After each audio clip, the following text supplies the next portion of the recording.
प्यारे बच्चों, आज हम जो है चरघातांकी श्रेणी के बारे में अध्ययन करेंगे। तो चरघातांकी श्रेणी को जानने के पूर्व हम ये जानें कि इसमें कुछ तकनीकी शब्द होते हैं, उसको पहले हम समझ जाते हैं। वो तकनीकी शब्द क्या है? चरघातांकी व्यंजक, एक्सपोनेंशियल एक्सप्रेशन।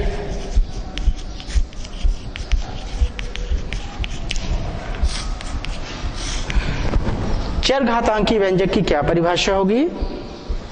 वे सभी व्यंजक जिनका आधार अचर संख्याएं हों तथा घात जो है चर संख्या के रूप में हो, चरघातांकी व्यंजक कहलाते हैं। पुनः एक बार देख लीजिए, ऐसे व्यंजक जिनका आधार कोई अचर संख्या हो, अचर संख्या से तात्पर्य जिसका मान हमें ज्ञात है ना, और जिनकी घात जो है चर संख्याएं हो, उसे हम जो है चरघातांकी व्यंजक कहते हैं। जैसे उदाहरण के लिए हम देते हैं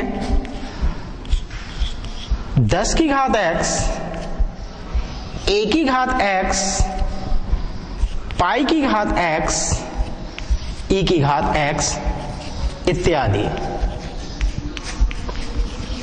ये जितने व्यंजक हैं ये जो है चरघातांकी व्यंजक हैं।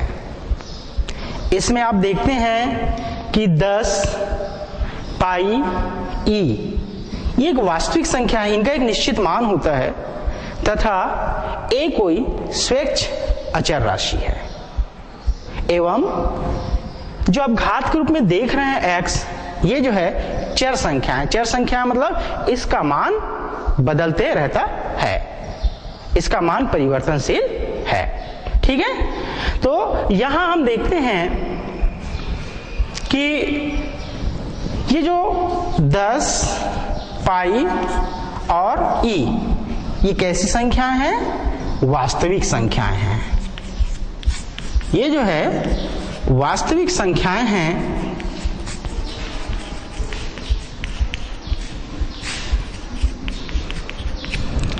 और हम यहाँ हमारे इस पाठ्यक्रम में विशेष रूप से जो है ये जो संख्या जिसको कि हम संकेतन e से दर्शा रहे हैं, इस विशिष्ट संख्या e के बारे में अध्ययन करेंगे। ठीक है, अब हम देखते हैं ये जो संख्या e है, इसके लिए कैसी श्रेणी निर्मित होती है। तो e के लिए अनंत श्रेणी किस प्रकार से निर्मित होता है उसको देखते हैं।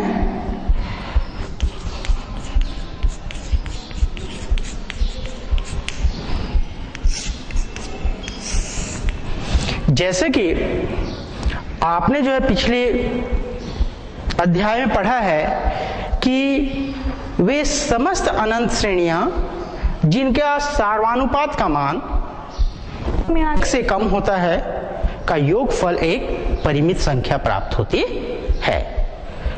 उसी प्रकार संख्या e के लिए भी हम देखते हैं, तो इसका जो योगफल प्राप्त होता है वो एक परिमित संख्या के रूप में हमें प्राप्त होता है। और ये जो e के लिए जो अनंत श्रेणी है वो हमें निम्न प्रकार से प्राप्त होता है।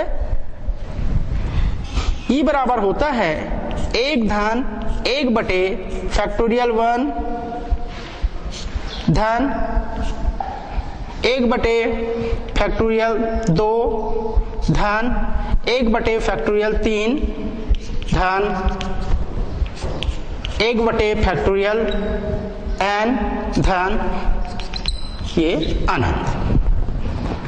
अर्थात e is equal to 1 plus 1 upon factorial 1 plus 1 upon factorial 2 plus 1 upon factorial 3 up to infinity. यहां आप देख रहे होंगे कि विशेष चिन्ह लगा हुआ है। ये जो विशेष चिन्ह लगा हुआ है ये है ना, मान लो कोई संख्या है, इसको क्या पढ़ेंगे? Factorial x। और इसका विस्तार कैसे होगा?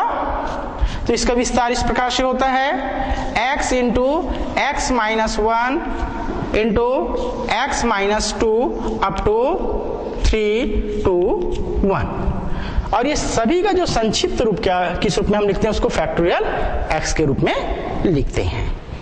तो ये जो सीरीज प्राप्त होती है, ये जो ई के लिए हमें जो है अनंत श्रेणी जो प्राप्त होती है, इसका योगफल भी एक परिमित संख्या प्राप्त होती है। इसको हम संक्षेप में लिखें तो इस प्रकार से लिखते हैं, e is equal to sigma संकेतन के रूप में summation n is equal to 0 to infinity 1 upon factorial n। ये जो है वास्तविक संख्या ई के लिए प्राप्त श्रेणी होती है। अब हम देखेंगे कि ये जो ई होती है, इसका मान हमेशा 2 और 3 के मध्य प्राप्त होता है। ई का मान किसके बीच लाई करता है? ई का मान 2 और 3 के मध्य होता है। चलिए इसको प्रूफ करके देखते हैं।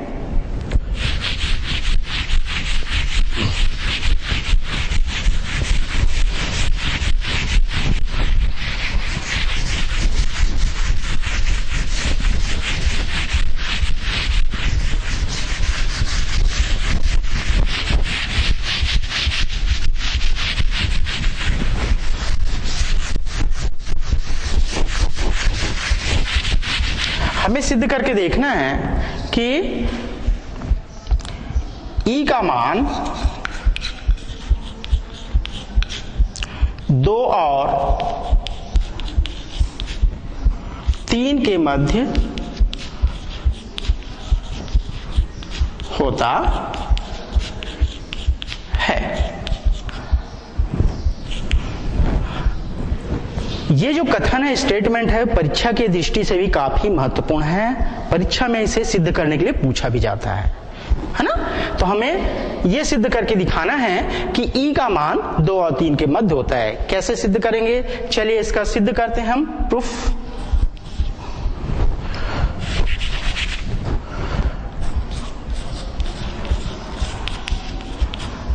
जैसे कि हम जानते हैं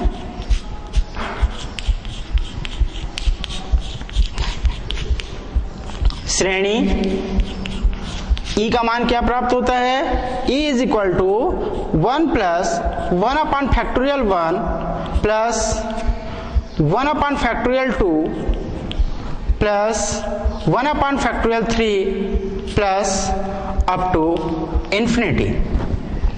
ये हमें ई सीरीज प्राप्त होती है। ठीक है।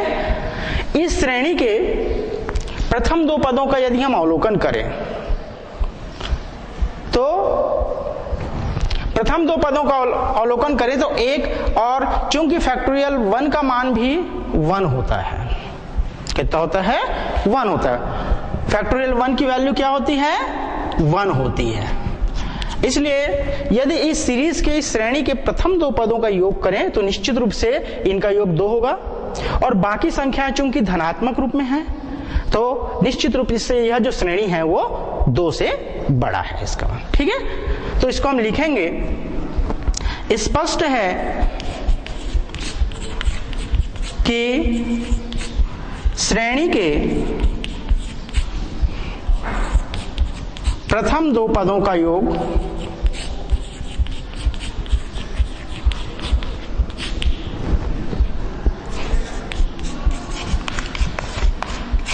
2 है एवं शेष पद धनात्मक है।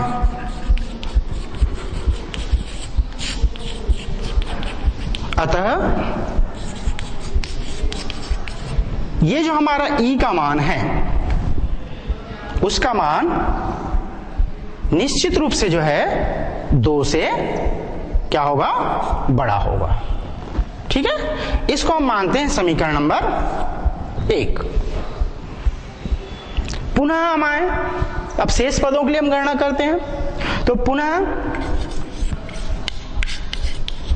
1 upon factorial 2 is equal to इसका विस्तार करें तो 1/2 इंटू 1 इज इक्वल टू 1/2।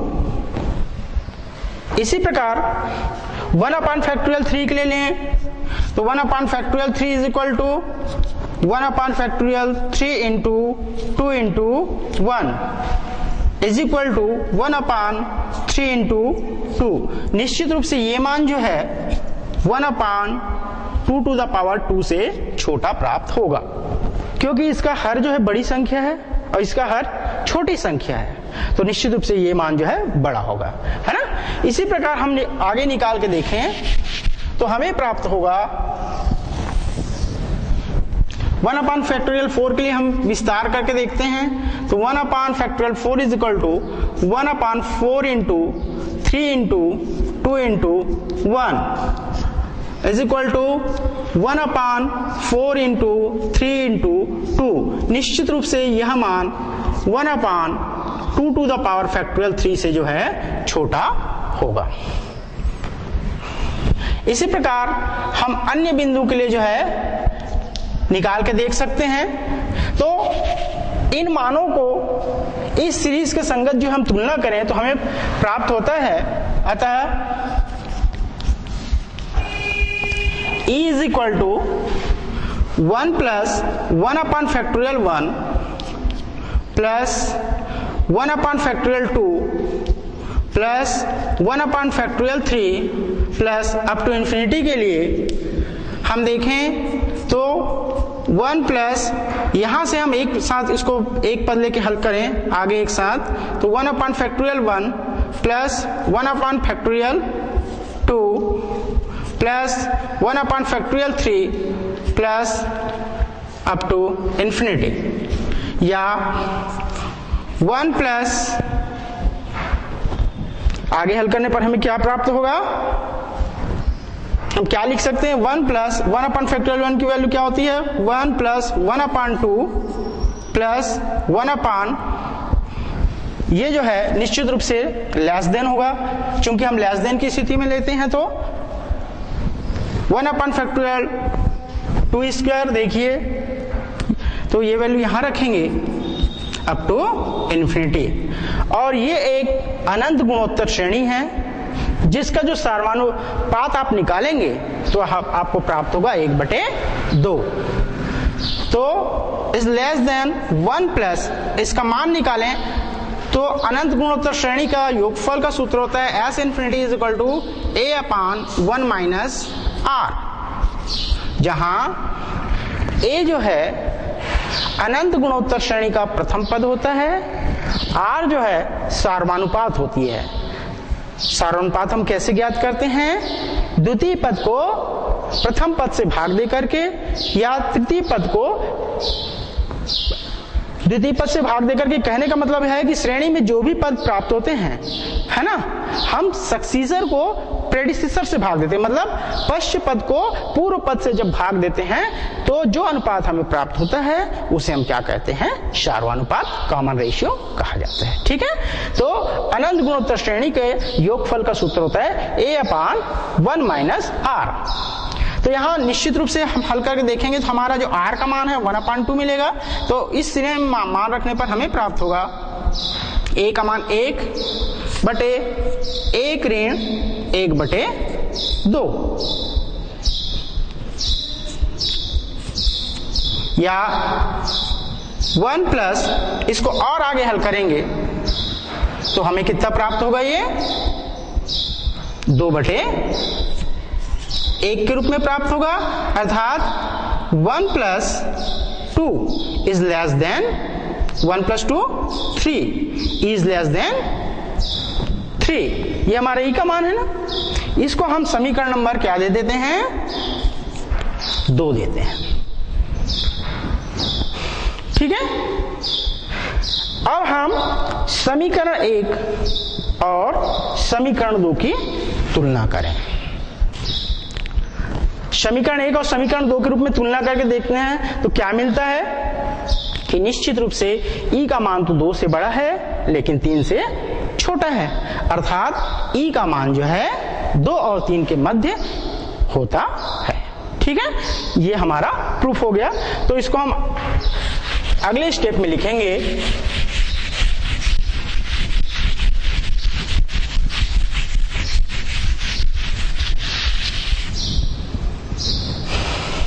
समीकरण 2 व 3 से स्पष्ट है कि माफ कीजिएगा, समीकरण 1 व 2 से स्पष्ट है कि इज लेस देन इज मतलब 2 is less then e and e is less then 3, है ना। अर्थात e का मान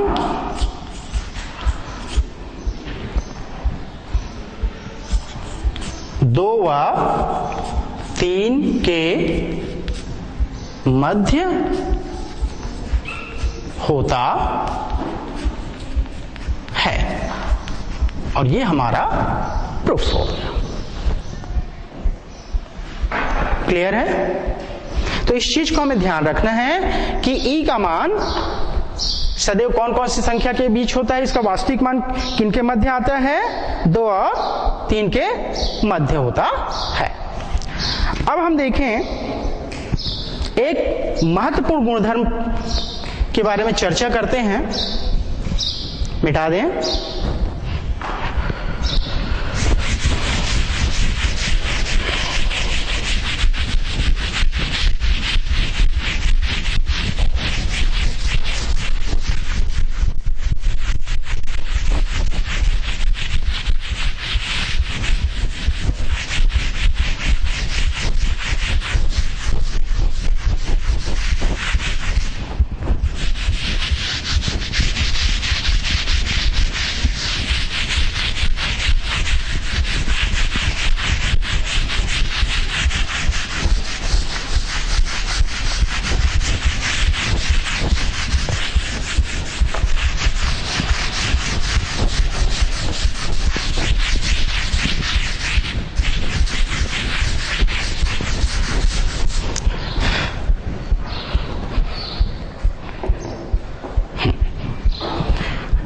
चलिए एक महत्वपूर्ण गुणधर्म के बारे में चर्चा करते हैं, उसको सिद्ध करके देखते हैं। वो महत्वपूर्ण गुणधर्म यह है कि लिमिट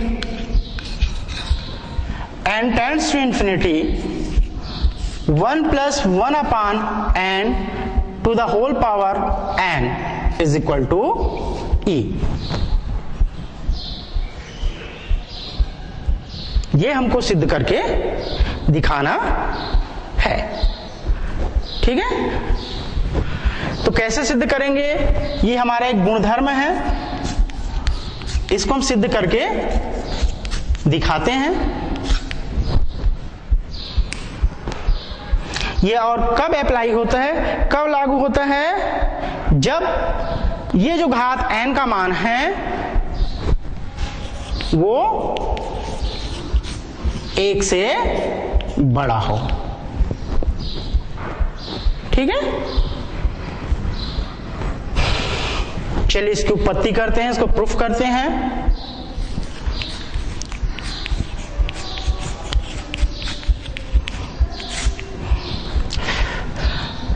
जैसे कि पिछले क्लास में आपने पढ़ा होगा द्विपद प्रमेय के बारे में, गणितीय आगमन विधि के अंतर्गत। तो द्विपद प्रमेय से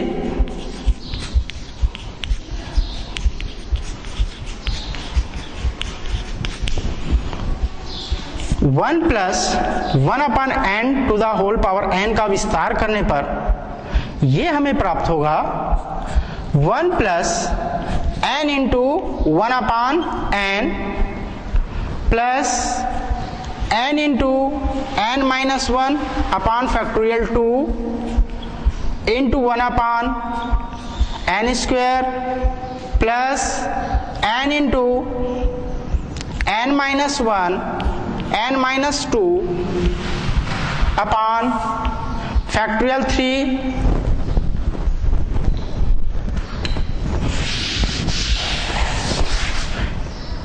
1 into 1/n³ up to infinity. ठीक है, इस प्रकार से हम इसका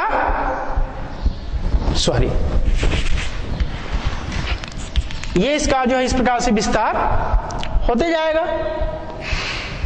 ठीक है, अब इसको और आगे हल करके देखें तो हमें प्राप्त होता है 1 + 1/n to the whole power n is equal to, इसको और सरलीकृत करें तो 1 प्लस ये n से n कैंसिल हो जाएगी, हो जाएगा 1 प्लस, चाहे तो हम यहाँ पे फैक्टोरियल 1 भी लिख सकते हैं, तो इसका मान हो जाएगा 1/1 प्लस फैक्टोरियल 1 प्लस, इसमें से हम यदि इस n² को बाहर निकाल लें तो ये बचेगा 1 - 1/n upon factorial 2 into 1/n²। इसको हम हल करके देखते हैं, इसको हल करें तो हमें यही मान प्राप्त होगा। ठीक है, प्लस इसको आगे हल करें तो इसको इस प्रकार से लिखा जा सकता है n³ 1 - 1/n into 1 - 2/n whole upon factorial 3 into 1/n³ plus and so on. ठीक है,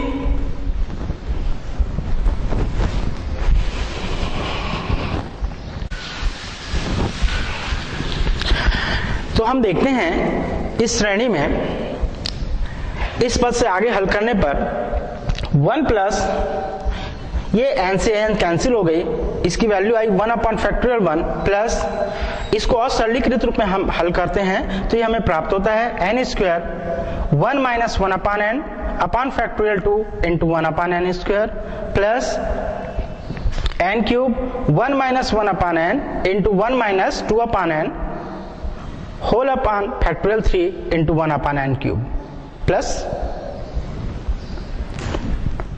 एंड सो ऑन, है ना। इस प्रकार से अन्य पदों के लिए लागू होगा। अब हम देखते हैं अगला पद हमारा आएगा 1 + 1/(1) प्लस ये n² से n² कैंसिल हो जाएगा, हमको नेक्स्ट स्टेप प्राप्त होगा 1 - 1/n अपान फैक्टोरियल 2 प्लस ये n³ से n³ कैंसिल हो जाती है, हमें प्राप्त होता है 1 - 1/n into 1 - 2/n upon factorial 3 plus and so on. अब हम दोनों पक्षों की सीमाएं लेंगे। दोनों पक्षों की सीमाएं मतलब हमें ये प्राप्त हुआ है 1 + 1/n to the whole power n, इसका विस्तार हमें ये प्राप्त हुआ है। ठीक है, हम दोनों पक्षों की सीमाएं लेते हैं। दोनों पक्षों की सीमाएं लेने पर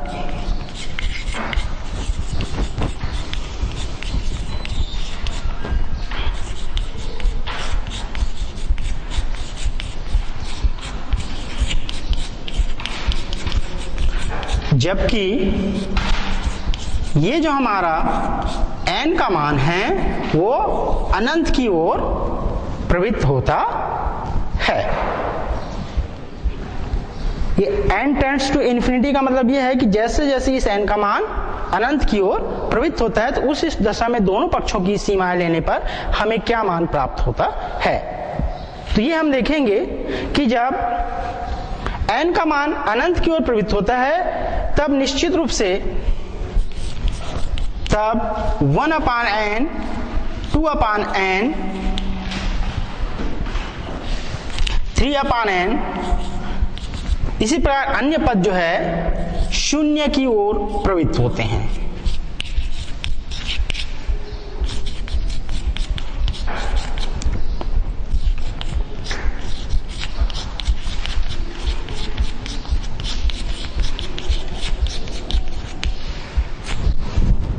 अतः limit n tends to infinity 1 + 1 upon n whole to the power n is equal to, यदि हम इस पक्षों की भी सीमाएं लें, या इसको ऐसे भी लिख सकते हैं हम, limit n tends to infinity 1 + 1 upon factorial 1 plus, इस स्टेप को लिखें तो 1 - 1 upon n upon factorial 2 plus, अन्य पदों के लिए हम इस प्रकार से लिखें तो ये आप देखेंगे कि ये जो 1 अपॉन n है, ये कहां से आया, इस स्टेप से आया। इस उसी प्रकार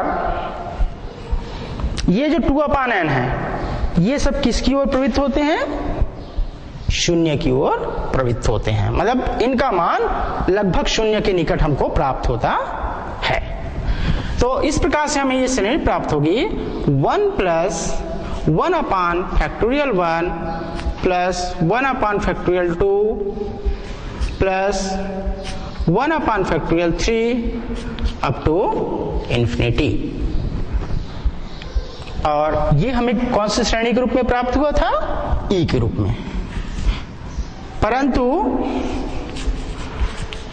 हम जानते हैं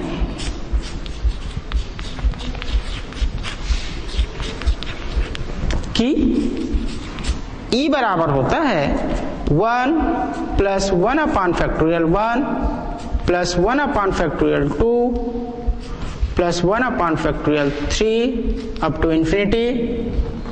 इसलिए limit n tends to infinity 1 + 1 upon n to the whole power n is equal to E। और ये हमारा प्रूफ हो गया। ठीक है, वंस मोर एक बार और रिपीट करके देख लेते हैं। हमको ये सिद्ध करके दिखाना है कि limit n tends to infinity 1 + 1 upon n to the whole power n की वैल्यू किसके इक्वल होती है, e के बराबर होती है, जबकि ये जो n का मान है वो 1 से बड़ा हो। ठीक है, तो बायनोमियल थ्योरम, द्विपद प्रमेय से आपने पिछले कालखंड में पढ़ा होगा कि 1 + 1 upon n to the whole power n का विस्तार क्या होता है, 1 + n upon factorial 1 into 1 upon n plus n into n - 1 upon factorial 2 into 1 upon n square plus next जो हमारा पद आएगा वो क्या होगा, n into n - 1 into n - 2 upon factorial 3 into 1 upon n cube. इस प्रकार से आगे हमारे पद बढ़ते जाते हैं, इसका विस्तार होते जाता है। ठीक है, अगला पद ये देखिए, यहां पे हम n से n कैंसिल हो गया तो हमें प्राप्त हुआ 1 + 1 अपॉन फैक्टोरियल 1। इसको हम हमारी सुविधा के लिए इसको कैंसिल करने के लिए इस रूप में परिवर्तित कर देते हैं। तो यहां से हम n² को कॉमन निकाले तो इसको लिखेंगे n² इंटू 1 माइनस, यहां बचेगा 1 upon n upon factorial 2 into 1 upon n² plus इस पद के लिए हम देखते हैं n³ को कॉमन निकाले तो यहां हमारे पास बचेगा 1 - 1 upon n into 1 - 2 upon n whole upon factorial 3 into 1 upon n³ plus etcetera. उसी प्रकार अन्य पदों के लिए हम निकालते हैं। अब हम जो पद कैंसिल हो रहे हैं, जो संख्याएं कैंसिल हो रही हैं, उसे हम काट देते हैं। ठीक है, अब हम सीमाएं लेते हैं, किनका, दोनों पक्षों की सीमाएं लेते हैं, जबकि ये जो n का मान है वो अनंत की ओर प्रवृत्त होता है, अनंत की ओर अग्रसर होता है। तो उस स्थिति में निश्चित रूप से ये जो मान है 1 upon n, 2 upon n, 3 upon n, इस प्रकार से हमको जो n वाले पद प्राप्त होंगे वो जो है शून्य की ओर प्रवृत्त होंगे। तो हमारा अगला स्टेप ये आया कि limit n tends to infinity 1 + 1 upon factorial 1 plus 1 minus 1 upon n upon factorial 2 plus and so on, है ना। दूसरे अन्य पदों के लिए हम देखते हैं, क्योंकि ये जो 1 अपॉन n है उसी प्रकार ये जो 2/n है ये शून्य की ओर बढ़ते जाते हैं, तो यहां से हमें प्राप्त होगा 1 + 1/(1) प्लस 1/(2), क्योंकि इसकी वैल्यू 0 हो गई। ठीक है, तो यहाँ क्या बचा 1/(2). उसी प्रकार अगले पद के लिए सिर्फ एक बचेगा और ये हमें प्राप्त होगा 1/(3) धन अन्य पदों के लिए, तो इसका मान कहां तक बढ़ेगा, आगे अनंत तक बढ़ते जाता है। और अभी हमने अध्ययन किया कि हम जानते हैं कि हमारा जो ई श्रेणी उसका मान क्या होता है, ई बराबर होता है 1 धन 1/(1) धन 1/(2) धन 1/(3), और इस प्रकार ये अनंत तक आगे बढ़ते जाते हैं, है ना। तो हम इसकी और इसकी तुलना करके देखें, इसका मान भी ये श्रेणी प्राप्त हो रहा है और हमारा ई सीरीज का मान भी ये प्राप्त हो रहा है। अतः निश्चित रूप से हम ये कह सकते हैं कि limit n tends to infinity 1 + 1/n to the whole power n is equal to e. ठीक है, अब इसी से जो है हम जो श्रेणी पढ़ने वाले हैं, कौन सी श्रेणी, चरघातांकी श्रेणी, उसकी जो है व्युत्पत्ति करेंगे। ठीक है,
चलिए अब हम आगे देखते हैं चरघातांकी श्रेणी।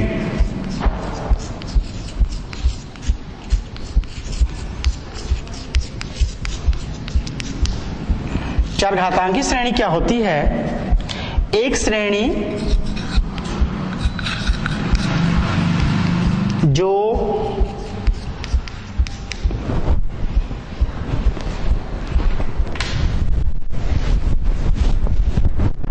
One plus x/(1) plus x² plus x³ plus up to infinity, इस रूप की जो होती है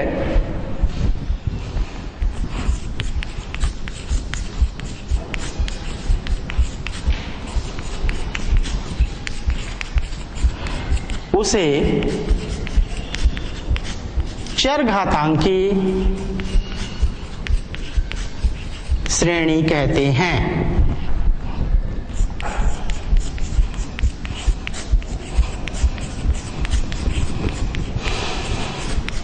एवं इसे e⁻x से प्रदर्शित करते हैं।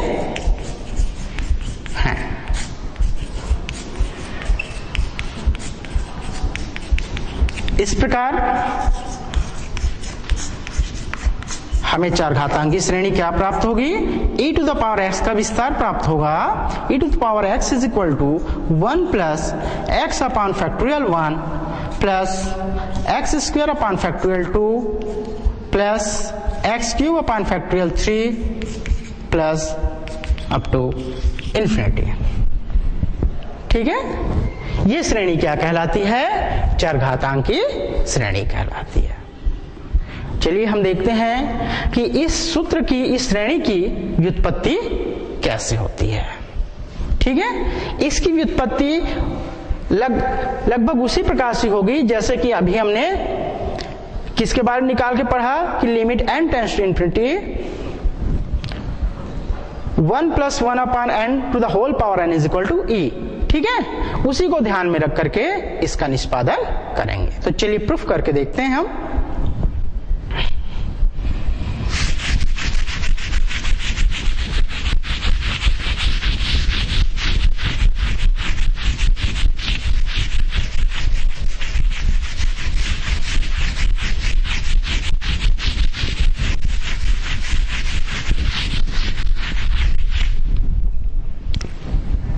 सिद्ध करना है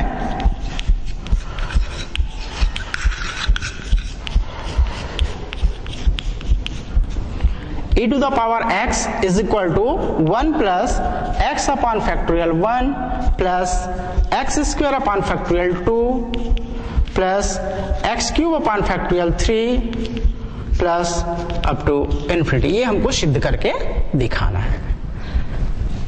चलिए इसकी उत्पत्ति देखते हैं।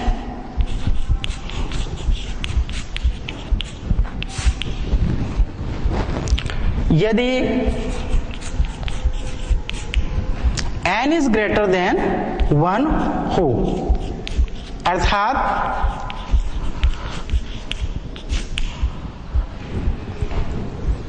One upon n is less than 1, तब द्विपद प्रमेय से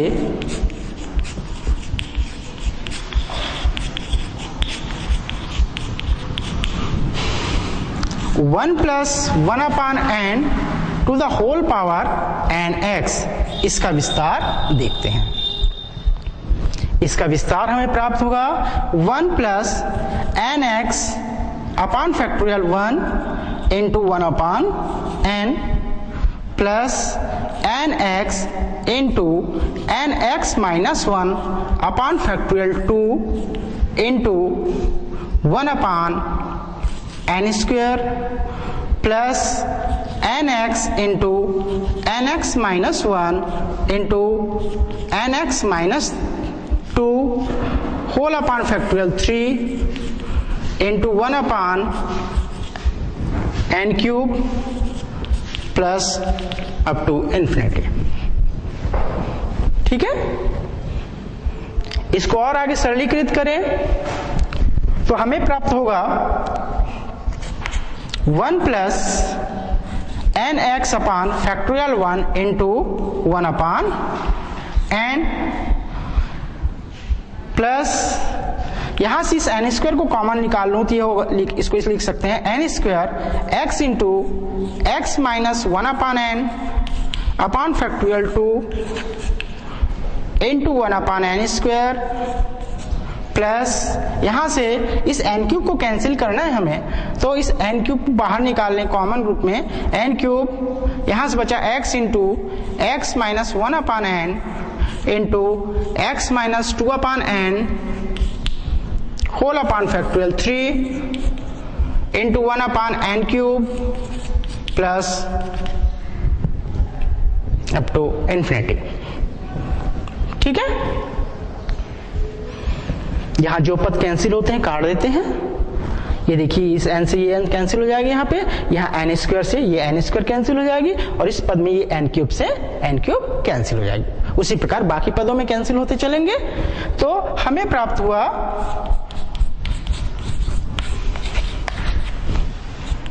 1 plus 1 upon n to the whole power n x is equal to 1 plus x upon factorial 1, ये n से n कैंसिल हो गया, plus x into x minus 1 upon n upon factorial 2 plus x into x minus 1 upon n into x minus 2 upon n whole upon factorial 3 plus up to infinity.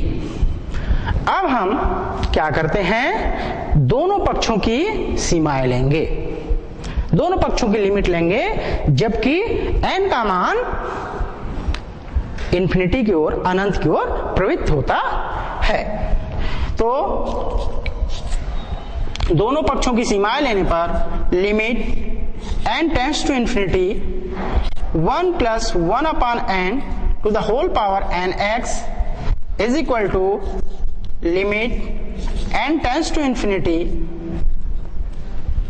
1 plus x upon factorial 1 plus x into x minus 1 upon n upon factorial 2 plus x into x minus 1 upon n x minus 2 upon n upon factorial 3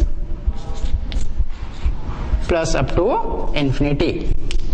और आप देखते हैं कि जब ये n का मान infinity की ओर प्रवृत्त होता है, अग्रसर होता है, तो निश्चित रूप से ये जो 1 अपान n 2 अपान n इनके मान जो है शून्य की ओर प्रवृत्त होते हैं। तो हमें क्या प्राप्त होता है? ये प्राप्त होता है limit n tends to infinity 1 plus 1 upon n to the whole power nx is equal to 1 plus x upon factorial 1 यहां से प्राप्त होगा। अगले पद से हमें प्राप्त होगा, चूंकि ये 1 अपान n 0 हो जाएगी, तो x into x square upon factorial 2 plus x cube upon factorial 3 plus up to infinity. ठीक है, परंतु आप जानते हैं limit n tends to infinity 1 plus 1 upon n to the whole power n is equal to e होती है। ठीक है, इसलिए इसको हम कैसे लिख सकते हैं? इसको इस प्रकार से लिखा जा सकता है limit n tends to infinity 1 plus 1 upon n to the power n, और इसको हम इस रूप में लिख सकते हैं। और इसका मान चूंकि e के रूप में होता है, तो इसको कैसे लिखा जा सकता है? Is equal to e to the power x। ठीक है, अतः आगे चलते हैं।